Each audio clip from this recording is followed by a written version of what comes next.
Podcasting is having a pretty damn crazy moment, again. But this time, it's bigger and very much on camera. In the US, podcasting has been growing year after year, and the demand, especially for video podcasts, is skyrocketing.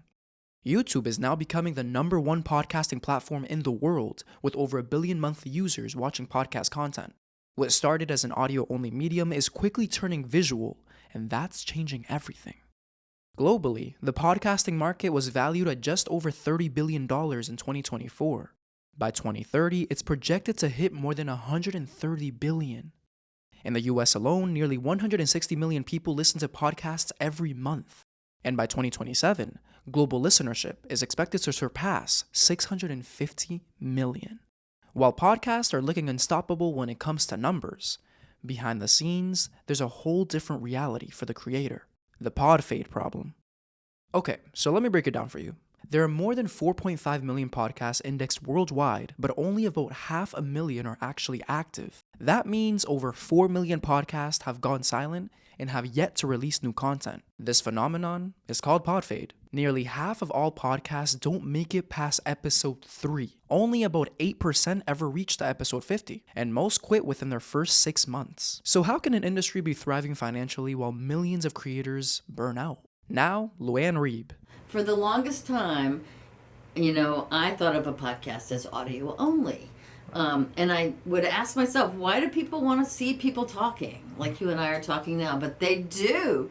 They want to watch people talking. Lu Ann has seen podcasting from the very beginning, long before it became trendy. Back in 2007, she started a podcast company, Legal Talk Network, when no one really knew what a podcast was. What started with just 2 shows aimed at the legal community.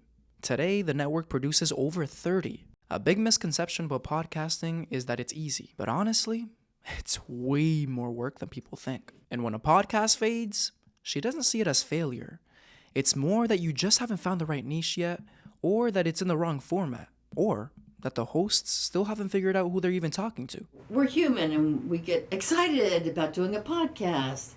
And then we realize this is actually a lot of work. I think trends in people's interests change, right?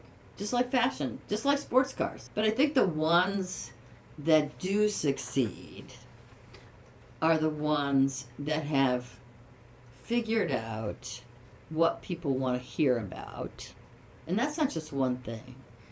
And is the host or the co-hosts or multiple hosts, are they engaging enough to want to put your earbuds in or call up YouTube on your phone and watch it? It's a talent, right?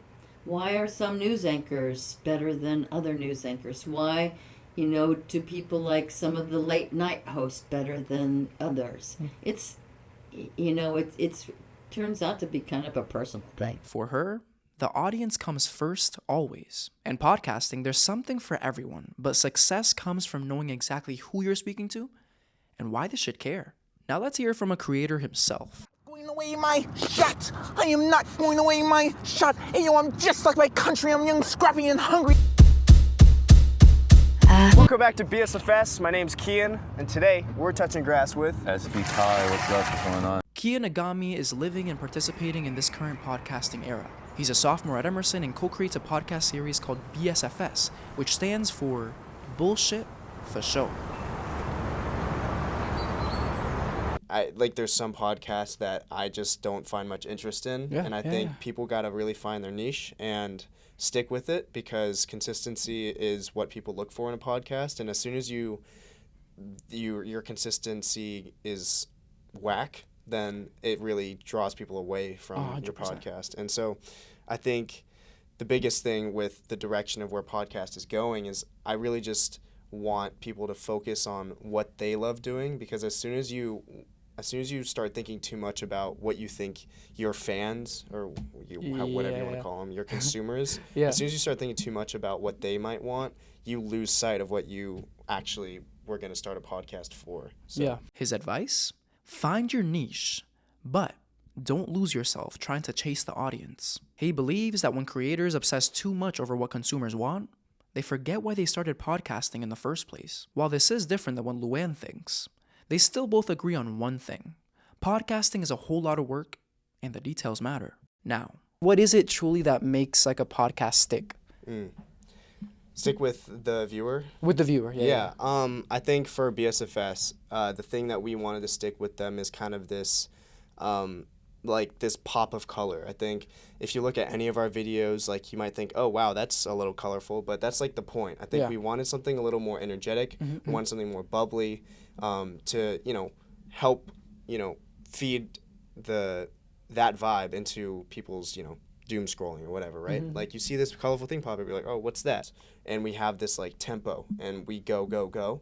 And I think it's really important nowadays, unfortunately, that we have to retain these people's attention for, longer periods of time. It's the short attention span. Yeah, I know. It's really real because you look at the stats, people swipe if the first 3 seconds isn't engaging at all. Exactly. So you got to really find what that 3 seconds is going to be, and sometimes it works better than others. The podcasts that survive past 3 episodes have some things in common. They're intentional, they're consistent, and they feel human. Bad podcasts, he says, talk about a whole lot of nothing. And I've been guilty of that. Did you know that bananas are actually considered berries, but strawberries are not? What are strawberries? Wait, are you serious right No, what part? What are they? Like a vegetable?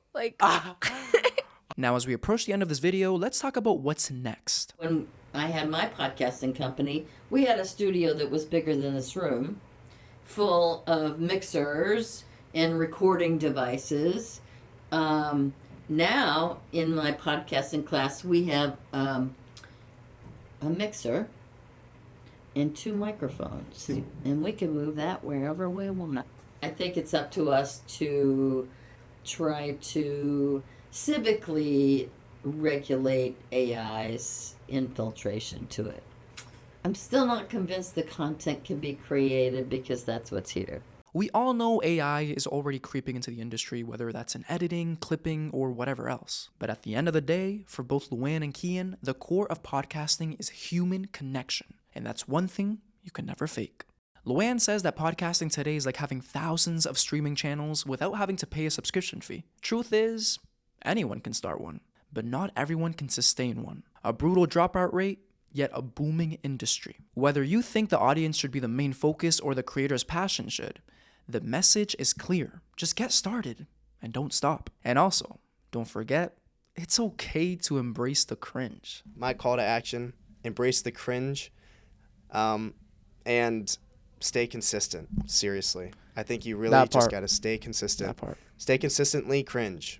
Yeah. There we go. I love that. That. This is JL Bito. Thank you so much for listening. Signing out.